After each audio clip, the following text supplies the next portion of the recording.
Hello बच्चों, मैं शैलेंद्र श्री गुरु Govind Singh high school Patna city से आप लोगों को आज चैप्टर 1 क्लास 10th का रियल नंबर्स जिसको वास्तविक संख्या कहते हैं, ये चैप्टर आज शुरू करने वाले हैं। तो आप लोग चलिए आज का जो है क्लास श्री गणेश किया जाए। तो आप लोग यहाँ बोर्ड पे भी देख रहे होंगे जो लिखा हुआ है चैप्टर 1 रियल नंबर्स जिसको वास्तविक संख्या कहते हैं। तो इसमें क्या क्या पढ़ना है, तो पहले ये समझ लें कि पहले कभी कभी क्वेश्चन ये भी आता है कि वास्तविक संख्या कहते किसे हैं। तो सिंपल भाषा में अगर आप लोगों को कहना हो तो यह संख्या जो है, यह परिमेय संख्या और अपरिमेय संख्या के समूह को कहते हैं वास्तविक संख्या। तो यहाँ पे जो है दो टर्म आए हैं, मीन्स कहने का मतलब दो वर्ड का परिभाषा है, एक परिमेय संख्या और एक अपरिमेय संख्या।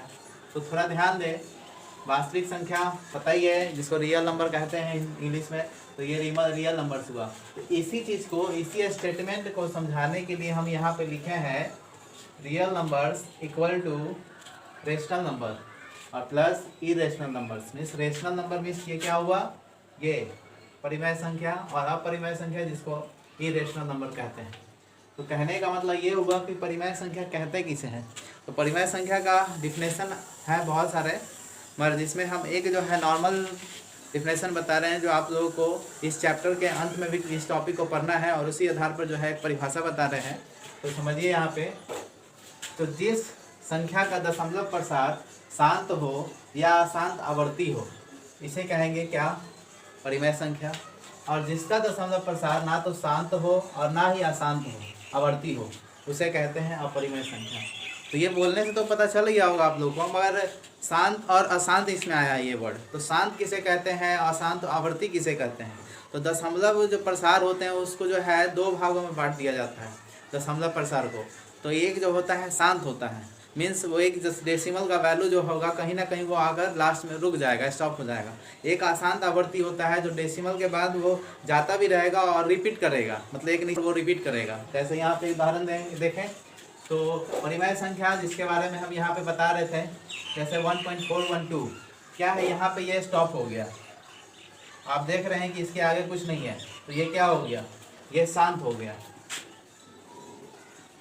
इसको शांत कहेंगे। और यहाँ पे देख रहे हैं सेकेंड वाला दूसरा नंबर एग्जांपल 1.4122345, देखिए फिर 41235, फिर इसी तरह से ये आगे तक बढ़ता हुआ चला जाएगा। तो ये हुआ अशांत आवर्ती, ये हुआ अशांत आवर्ती। आवर्ती इसलिए लिखते हैं क्योंकि ये बार बार रिपीट करता है, रिपीट करता है, इसी कारण इसको आवर्ती लिखते हैं। और उसी चीज़ को हम यहाँ पे 1.412345 का रेकरिंग हम लिख सकते हैं, जो आप लोग पढ़ेंगे, बताएंगे क्या होता है रेकरिंग से, मतलब क्या समझते हैं। और दूसरा जो एग्जांपल यहाँ पे आप देख रहे हैं क्या है, अपरिमेय वाला, जैसे √2 हो गया। √2 का वैल्यू अब लेंगे, मतलब 2 का, इसका वैल्यू कहीं पे कटेगा नहीं, वो डेसिमल के एक निश्चित अंतराल के बाद वो हमेशा वो आगे बढ़ता चला जाएगा, ठीक है। जैसे यहाँ पे देख रहे हैं 1.4142, मगर हम लोग क्या करते हैं अप्रॉक्स में, लगभग में मानकर जो है किसी क्वेश्चन में उसका वैल्यू पुट करके बनाते हैं, मगर वो वैल्यू एग्जैक्ट नहीं होता है। वो वैल्यू जो होता है वो लगभग वैल्यू होता है, जिसको हम कभी कभी करने के लिए, इसको इक्वल करने के लिए इसको जो है 1.414 लेते हैं, मगर ये वैल्यू जो है वो लगभग का वैल्यू है, ये कंफर्म वैल्यू नहीं होता है, ठीक है। उसी तरह इसमें भी देखें √3 का वैल्यू यहाँ पे दिया हुआ 1.7320, इसी तरह ये आगे बढ़ता हुआ चला जाता है। उसी तरह √5 का वैल्यू क्या है 2.2360 पॉइंट, देख रहे हैं यहाँ पे 3 डॉट होगा। एक चीज़ और गौर करेंगे, कभी जो है डॉटेड पॉइंट जो इन्फिनाइट हम लिखते हैं कि जो है 3 पॉइंट लिखते हैं ये, तो ये हमेशा 3 पॉइंट होता है, मतलब 3 पॉइंट्स होना चाहिए,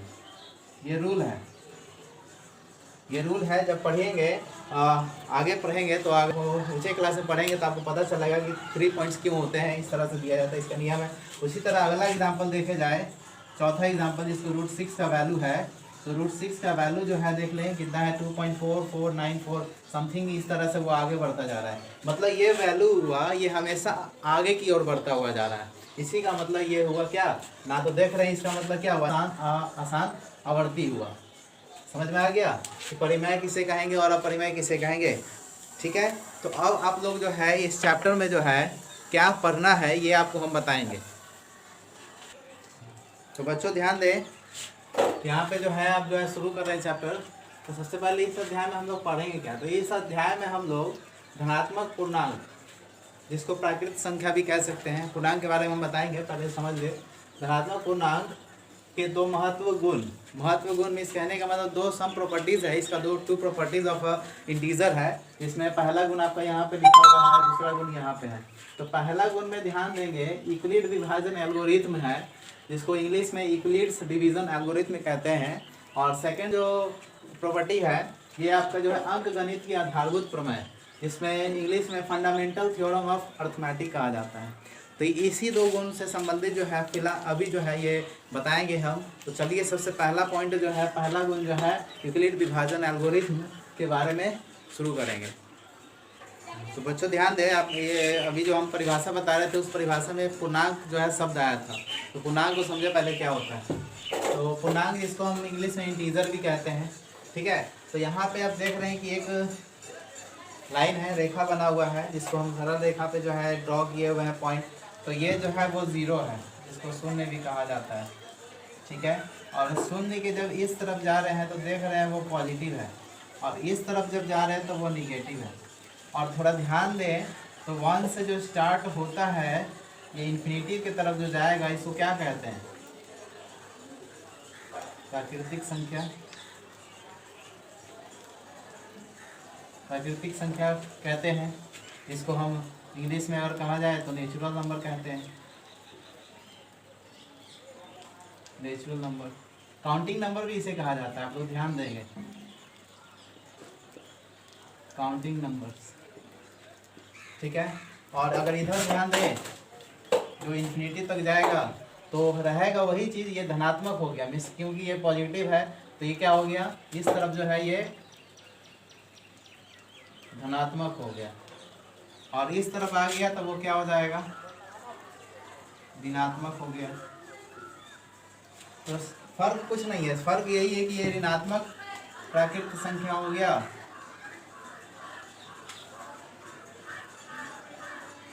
और ये धनात्मक हो गया। और शून्य जो है ना धनात्मक है ना ऋणात्मक है, शून्य जो है मध्य में होता है। तो पूर्णांक जो है डिफिनेशन पूछा जाए तो वैसी संख्याओं का समुच्चय जिसमें धनात्मक प्राकृतिक संख्या और ऋणात्मक प्राकृतिक संख्या और शून्य ये तीनों जो शामिल हो जाता है तो इसी को बोलते हैं पूर्णांक। कभी कभी जो है आप लोग ध्यान दिए होंगे, कभी कभी जब ये ज़ीरो जो है प्राकृतिक संख्या में जब जुड़ जाता है, ये जो ज़ीरो जब जुड़ जाता है तो ये कहलाता है पूर्ण संख्या। पूर्ण संख्या कहते हैं, जिसको इंग्लिश में अगर कहा जाए तो होल नंबर कहा जाता है, होल नंबर। तो ये भी बोल सकता है कि वैसी संख्याओं का समुच्चय जिसमें पूर्ण संख्याएं और ऋणात्मक क्या हो, प्राकृतिक संख्याएं हो, उस समूह को पूर्णांक कहते हैं। तो आप लोग थोड़ा ध्यान दीजिएगा और समझिएगा। चलिए बच्चों देखिए आज शुरू कर रहे हैं, तो आगे बढ़ाया जाए। इसमें यूक्लिड विभाजन एल्गोरिथम के बारे में बताएंगे।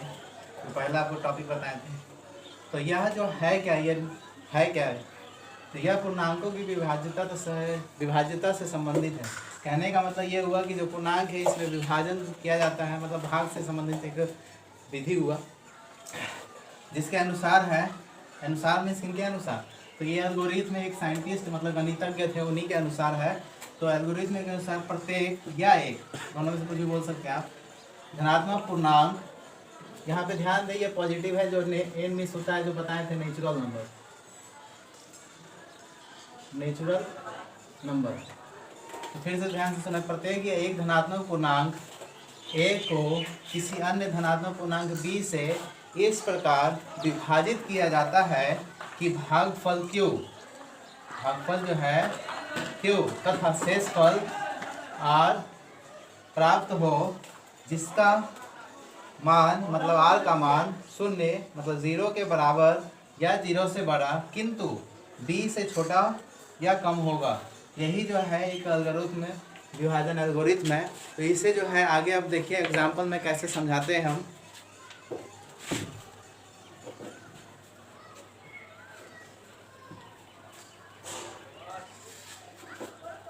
अगर इसी चीज़ को हम ऐसे लिख देते हैं इसी चीज़ को हम अगर लिखते हैं तो ये इस प्रकार लिख सकते हैं A is equal to D Q plus R, where R का वैल्यू क्या होगा, 0 से बड़ा या बराबर डी से छोटा। ठीक है, अब उदाहरण देखें, समझिए फॉर एग्जांपल से। फॉर एग्जांपल इस उदाहरण समझते हैं। जैसे कोई संख्या है, जैसे 27 अंक है और इसको जो है 4 से डिवाइड देना है। ये नॉर्मल क्वेश्चन क्या होगा, तो समझिए इस चीज़ को कैसे लिखेंगे। तो आप ही बताइए, जैसे ये 27 है तो क्या लिख सकते हैं।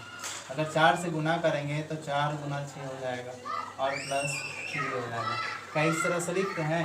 तो यहाँ आप देख रहे हैं कि ये जो 3 आया, 3 का वैल्यू क्या आया, ये जो है बी इससे क्या है, कम है, 0 या 0 के बड़ा भी है। सब में अलग अलग होगा, उससे मतलब नहीं है, मेन ये नियम हुआ। और इसी चीज़ को हम लिखने के लिए फॉर्मूला भी आपको हम पहले पढ़े होंगे बच्चे में, 6 या 7 में है ये पढ़ना formula. dv10 equal to divisor into quotient plus remainder. आप लोग ये फार्मूला का बहुत अच्छे से पढ़े होंगे, जिसको हम आप हिंदी में जानते होंगे कि इसको क्या कहते हैं, इसको भाजक कहते हैं। ये हो गया, ये भाजक हो गया, फिर भागफल हो जाएगा और उसके बाद जो है शेषफल कहते हैं। और इधर क्या कहेंगे, इसको भाज्य कहते हैं। तो ये फार्मूला आप पहले से ही पढ़े होंगे, तो ये लिख लीजिए। इसके बाद जो है आपको एग्जांपल भी बता दिए हम। तो बच्चों देखिए, इसमें एक जो शब्द आया था एल्गोरिथम, एल्गोरिथम के बारे में थोड़ा इतिहास हम आप लोग जान लीजिए। तो ये 9वीं शताब्दी में जो है ये शब्द है जो है फारसी गणितज्ञ थे, जिनका नाम था, यहाँ पे देख रहे हैं आप लोग, अल-ख्वारिज़मी। इन्हीं के नाम से जो है ये एल्गोरिथम जो है दिया गया था। और बाद में जो है आप लोग देखे होंगे मैथ में एक भाग आता है अलजेब्रा। तो अलजेब्रा जो शब्द है वो इन्हीं की एक पुस्तक है लिखा हुआ, जो हिसाब अल जबर व अल मुकाबला, ये पूरा एक पुस्तक है। इस पुस्तक में जो अलजेब्रा शब्द है उसी से ये अलजेब्रा वर्ड दिया गया था। तो इस तरह से जो है एल्गोरिथम में जो है आगे विकास हुआ और इस तरह से आप लोग का आगे हम लोग प्रयोग कर रहे हैं। तो इस प्रकार बच्चे आप लोग देखें कि ये जो नियम हम आपको बताया है, ये वाला ए बराबर बी क्यू प्लस आर, इसे जो है सामान्य रूप से लंबी विभाजन विधि भी कहते हैं, जो आप लोग जो है भाग देने के क्रम में इसका यूज़ करते हैं। और इस विभाजन एल्गोरिथम का सबसे महत्वपूर्ण जो उपयोग है, जो इस आपको वर्ग 10th में जो दिया हुआ है, वो मुख्य रूप से HCF संख्याओं का जो महत्तम समापवर्तक होता है उसे निकालने के लिए प्रयोग करेंगे। तो अब जो है इसी में आप लोग को इसी का एक प्रमेयिका आता है जिसको हम थ्योरम कहते हैं, तो उसके बारे में आप लोग अब हम बताएंगे। तो बच्चों ध्यान दें, अब जो उसको बताएंगे प्रमेयिका है, जिसको हम इंग्लिश में लेमा भी कहते हैं। तो ये है क्या, प्रमेयिका होता क्या है। तो प्रमेयिका जो है ये एक प्रकार का कथन है जो किसी अन्य कथन को सिद्ध करने में इसका प्रयोग किया जाता है। तो अब जो है अगला पॉइंट जो आता है वो यूक्लिड विभाजन प्रमेयिका। इससे आप याद रखेंगे, इससे जस्ट आप पहले जो पढ़े थे वो यूक्लिड विभाजन एल्गोरिथम था, ये प्रमेयिका है। तो प्रमेयिका जो है ये मुख्य रूप से जो है यूक्लिड विभाजन एल्गोरिथम जो शब्द या जो विधि आया था वो प्रमेयिका इसी यूक्लिड विभाजन प्रमेयिका पर आधारित है। तो ये प्रधारित पे इस पे क्या समझना है, क्या पढ़ना है, तो आप लोग जो है कॉपी पे लिखिए, हम बोल रहे हैं। तो यूक्लिड विभाजन प्रमेयिका जो है, हाँ एक बात और ध्यान रखेंगे, यूक्लिड विभाजन प्रमेयिका जो है ये प्रमेय नंबर जो है या लेमा जिसको बोले थे,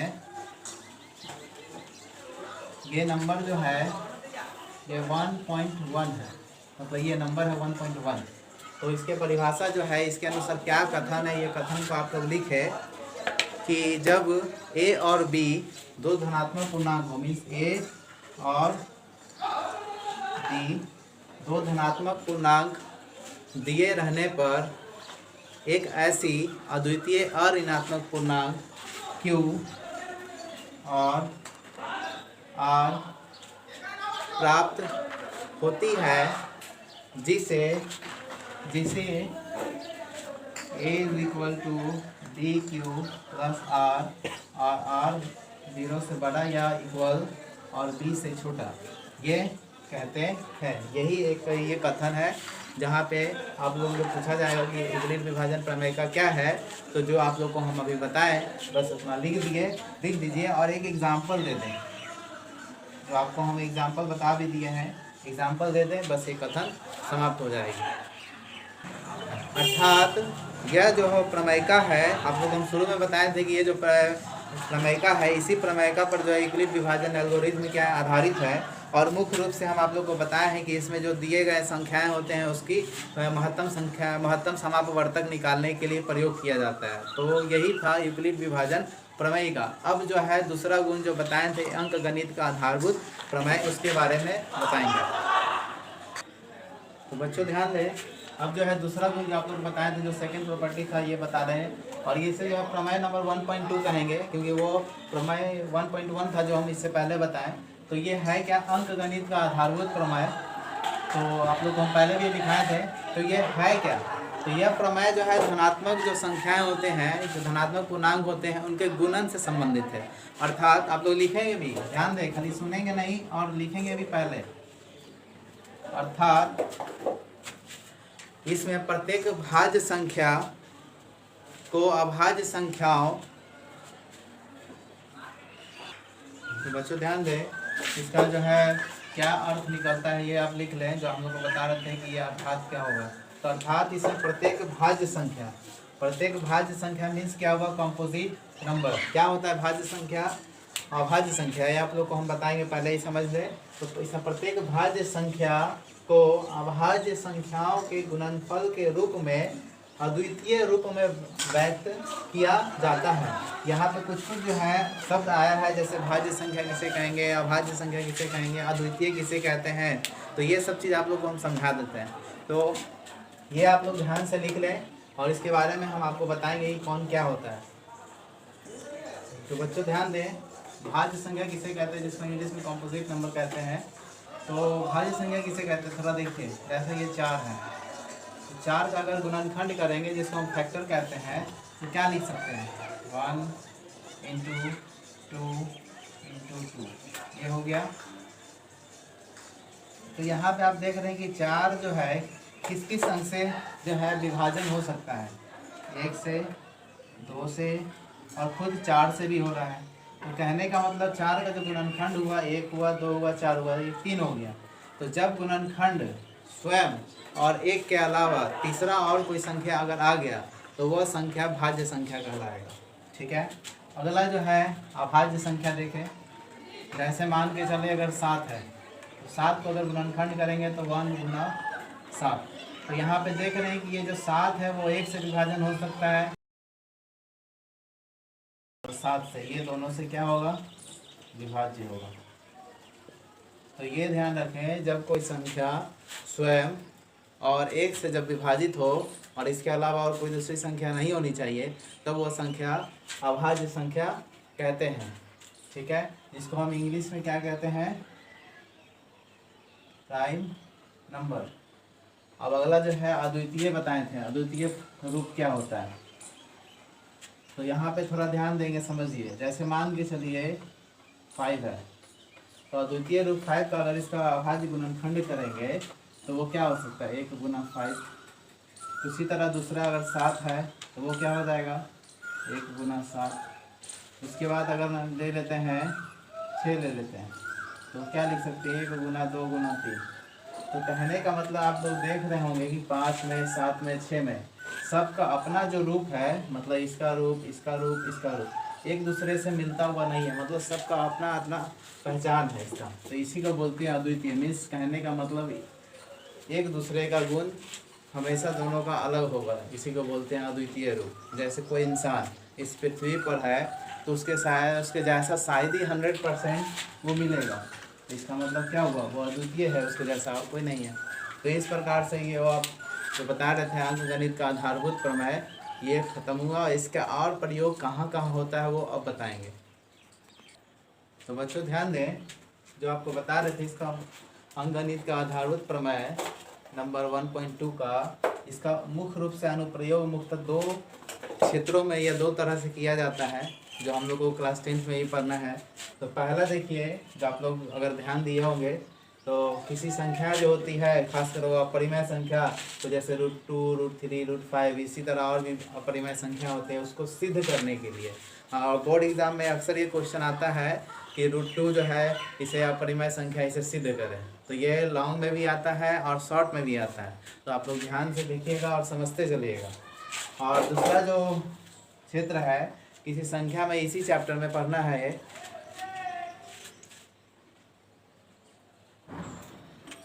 तो देखिए बच्चों, दूसरा जो बता रहे थे कि कोई संख्या है जो दशमलव संख्या होगा, उस दशमलव संख्या की प्रकृति बताने के लिए, मतलब प्रकृति का मतलब ये हुआ कि दशमलव का वो प्रसार जो है वो शांत है या अशांत आवर्ती है, जो आप लोग को यहाँ पे हम लिखे हुए भी हैं।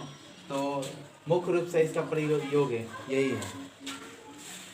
तो बच्चों देखिए, जो हम बता रहे थे, जो दूसरा आपको गुण जो बताए थे, इसमें बताया था कि कोई परिमेय संख्या होगा, उसको दशमलव प्रसार की प्रकृति जानने के लिए, तो उसका कैसे जानेंगे हम। तो जो p/q यहाँ पे आप देख रहे हैं कि कोई परिमेय संख्या p/q के रूप में होता है, q ≠ 0 होता है, और p और q जो है पूर्णांक होते हैं। तो यहाँ पे ध्यान दें, जो q है, तो इसको q है क्या ये, तो इसको क्या बोलते हैं, हर कहते हैं, ठीक है। तो q के जो अभाज्य गुणनखंड होंगे, मीन्स अभाज्य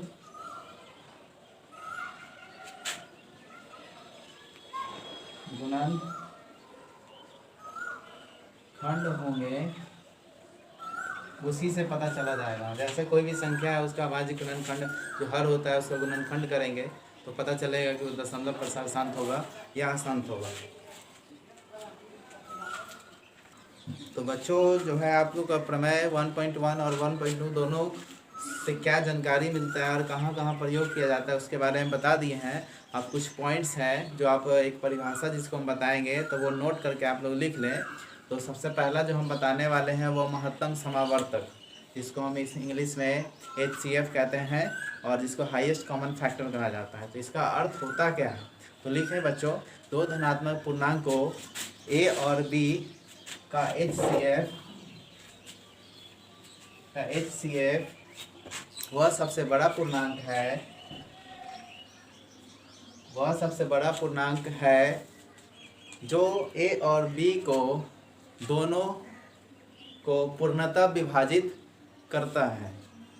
ये आपका मासा का परिभाषा हुआ और इसे समझने के लिए आप लोग को बताए हैं। अब अगला जो है आपको 2 पॉइंट बताए हैं हम, यूक्लिड विभाजन प्रमेय का और यूक्लिड विभाजन एल्गोरिथम। तो ये दोनों के बारे में, ये दोनों चीज़ जो है अलग अलग है, तो इसके बारे में भी समझ लीजिए और सुन लीजिए और लिख भी लीजिए। तो यूक्लिड विभाजन प्रमेय का विभाजन एल्गोरिथम में से भिन्न है, मीन्स अलग है। अर्थात विभाजन एल्गोरिथम एक विधि है जबकि विभाजन प्रमेय का किसी दी हुई धनात्मक पूर्णांकों को दूसरे धनात्मक पूर्णांकों से विभाज्यता के बारे में एक कथन है। क्लियर हुआ? मीन्स कहने का मतलब ये हुआ कि एल्गोरिथम जो था वो एक विधि है और दूसरा जो है जो आपको बताएं क्या, प्रमेयिका जो है एक कथन है। तो बच्चों ये कंप्लीट हुआ। अगला फिर जो है स्टार दे के लिख लीजिए, आप लोग स्टार दे के लिख लें कि यूक्लिड विभाजन प्रमेय का या एल्गोरिथम सिर्फ धनात्मक पूर्णांकों जिसमें शून्य को छोड़कर अर्थात सभी के लिए लागू किया जाता है। तो बच्चों ध्यान दें, जो 1.2 आपको जो बता रहे थे अंकगणित का आधारभूत प्रमेय, इसके बारे में बताए थे कि इन्होंने इनके बारे में ये प्रमेय को बताया था। तो ये सबसे पहले इसकी उत्पत्ति में जो बताए थे वो CF गॉस थे। इनका पूरा नाम कार्ल फ्रेडरिक गॉस थे, जिसको हम यहाँ पे लिखे हुए भी हैं। और इन्हें प्रायः मुख्य रूप से उस समय, जिस समय आर्किमिडीज थे, न्यूटन जी थे, इन लोगों के समय में इन्हें जो है गणितज्ञों का राजकुमार कहा जाता था। उस समय की बात है। तो आप लोग समझ गए होंगे कि कितने महान ये गणितज्ञ थे। तो अब जो है आप लोग को, जो हम लोग को मतलब जो भी परिभाषा हो या जो भी जानकारी देना था वो बता चुके हैं आप लोग को। अब जो है इससे संबंधित क्वेश्चंस होंगे, वो क्वेश्चंस आप लोग को हम बताएंगे। तो चलिए ध्यान दीजिए। तो बच्चों देखिए, क्वेश्चन आप लोग के लिए हम लाए हैं। क्वेश्चन ये है कि 4052 और 12576 का HCF यूक्लिड विभाजन का प्रयोग कर ज्ञात करें। जो बहुत इंपॉर्टेंट क्वेश्चन है, ये बोर्ड एग्जाम में आया हुआ भी है। तो देखिए कैसे बनता है और क्या क्या स्टेप हम यूज़ करते हैं। तो आप लोग ध्यान दें, आप लोग मैथ तो बनाते हैं, हमारे स्टेप जो है भूल जाते हैं। मतलब जो है बहुत तरह का मैथ में जो है कुछ कुछ सिंबल होते हैं, वो छोड़ देते हैं। तो वो सब चीज़ ध्यान देते रहें। तो सबसे पहले ये ध्यान देखेंगे कि यहाँ पे 4052 और 12576 क्या देख रहे हैं, इस तरह से कर लिए, क्योंकि पता है कि ये, या इसी चीज़ को हम ये भी कह सकते हैं जो ए बड़ा है। तो देखिए यहाँ पे क्या करना है। तो इसका मतलब क्या हुआ, इसका मतलब ये हुआ, आगे देखिए अगला स्टेप क्या करना है। तो ये जो है यूक्लिड विभाजन प्रमेय का जो है इसका प्रयोग करेंगे। प्रमेय का प्रयोग करने पर, तो सिंपल चीज़ आप अगर देखेंगे 12576 है, अगर इसको जो है 4052 से गुना करेंगे तो यहाँ पे क्या आएगा और यहाँ पे क्या आएगा। तो अगर नहीं समझ में आया तो सीधा जो है 4052 से इसमें डिवाइड दें। ठीक है, तो डिवाइड देंगे तो आपको जो है ये 3 बार में ये डिवाइड होगा, पूर्ण रूप से नहीं होगा। और उसके बाद जो है 420 जो है ये आपको रिमाइंडर हो जाएगा। ठीक है, अगर इसको आपको समझना है तो आप यहाँ देख सकते हैं रफ में कितना था, 4052। अच्छा स्पेस नहीं है, हम आप लोग को बताएंगे लास्ट में कैसे आया। ठीक है, तो आप लोग देख रहे हैं कि ये है क्या, ये क्या आया, शेषफल आया। तो हम इस प्रोसेस को तब तक ख़त्म नहीं करेंगे तब तक कि शेषफल शून्य ना आ जाए, मीन्स जीरो ना आ जाए। तो इसे पुनः यहाँ पे हम लिखेंगे कि यहाँ शेषफल, जिसको हम R से भी डिनोट करते हैं, वो 420 है और ये नॉट इक्वल टू 0 है। इसका मतलब क्या हुआ, फिर हम अगला स्टेप को यूज़ करेंगे। अगला स्टेप से फिर यहाँ पे लिखेंगे पुनः, इस प्रमेयिका का पुनः यूज़ करेंगे। तो अब क्या लिखेंगे यहाँ पे, ध्यान दें। अब यहाँ पे लिखेंगे 4052 और 4052 को अगर कीजिएगा तो ये हो जाएगा 420 से गुना करेंगे और गुना 9 हो जाएगा और प्लस 272 हो जाएगा। अब थोड़ा समझिए, इसको हम बता देते हैं आपको, नहीं तो आप लोगों को कन्फ्यूज़न हो सकता है। यहाँ पे हम क्वेश्चन हटा रहे हैं तो थोड़ा देखिए, जो हम बताएं क्या यहाँ पे कि 4052 है और यहाँ पे 420 आया था। तो 420 से आप जो है भाग दें, तो यहाँ पे 9 बार में ये डिवाइड हम किए हैं। तो क्या हो जाएगा, 18 और ये 37 हो गया। माइनस कीजिए, कितना हो जाएगा, 2 हो जाएगा, 7 हो जाएगा और ये 2 हो जाएगा। तो यहाँ पे देख रहे हैं 272 रिमेन आया। तो इसी तरह से सब में आपको जो है ये यही ना है शेषफल, तो इसी तरह से आप लोग को भाग देते जाना है। अब यहाँ पे भी देखें कि ये जो शेषफल है वो भी 0 नहीं आया। तो फिर यहाँ पे लिखेंगे चूँकि यहाँ शेषफल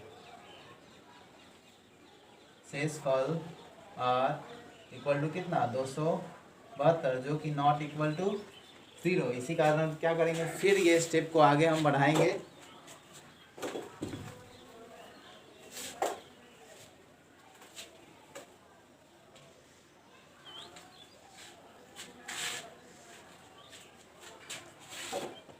फिर अगला जो स्टेप ले जाएंगे तो पुनः फिर हम लिखेंगे पुनः, तो शेष कितना आया था 272, गुना कितना हुआ 420 से, तो 420 लिखेंगे पुनः 420 इज इक्वल टू कितना से, जो शेष आया उससे 272 कितने बार में होगा आप बताइए। तो उसी तरह 272 से जो है गुना करें 420 में, कितना हो जाएगा बताइए। अगर 2 से करते हैं तो ये होगा नहीं, एक बार में होगा 272, माइनस करेंगे तो कितना होगा 8 हो जाएगा, ये हो जाएगा कितना हो जाएगा 11 में से 7 गया तो 4 हो जाएगा और ये 148 आ जाएगा। इसका मतलब क्या हुआ, यहाँ पे 1 होगा और यहाँ पे 148 हो गया। अब इस तरह से करते रहिएगा तो आप लोग यहाँ से समझ में क्या आया आप लोग को। फिर यहाँ पे देखें चूँकि यहाँ शेषफल कितना है, इसको हम r से डिनोट करते हैं 148, जो कि नॉट इक्वल टू 0 है। तो फिर पुनः क्या करेंगे, पुनः भाग देंगे, मतलब वह प्रमेयिका का यूज करेंगे। यहाँ पे क्या था 272, तो पुनः यहाँ पे लिखेंगे 272 इक्वल टू कितना 148 से, अब कितने बार में, ये भी एक बार में ही आएगा। और अंतिम में जब ये करेंगे तो आ जाएगा कितना 124 आ जाएगा। आप लोग करिए, बार बार रफ करने में थोड़ा टाइम भी लग जा रहा है, इसी कारण आप लोग जो है 124 आया। तो फिर यहाँ पे लिखेंगे चूँकि यहाँ क्या हुआ शेषफल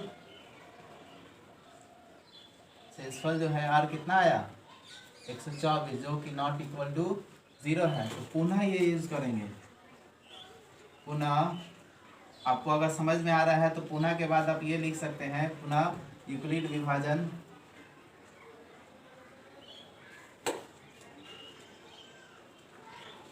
प्रमेयिका का प्रयोग करने पर इतना भी आप लिख सकते हैं, कोई प्रॉब्लम नहीं होगी। तो देखिए आगे फिर हम बता रहे हैं, जब पे नहीं आएगी जब तक वो प्रोसेस आगे बढ़ता हुआ रहेगा।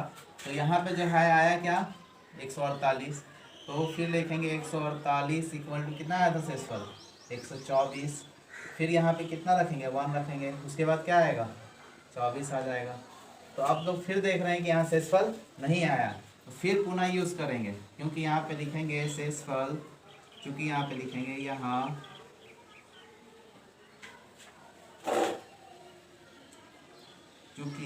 शेषफल r equal to 24 not equal to 0, जब 0 नहीं आया तो फिर ये यूज़ करेंगे। तो पुनः यहाँ पे फिर पुनः चलिए, तो क्या हो जाएगा, यहाँ पे 24 आया और था क्या, तो 24 जो आया, अब थोड़ा ध्यान देंगे यहाँ पे, अगर इसको 24 यहाँ पे हम लिख दें और 24 से इसे डिवाइड दें,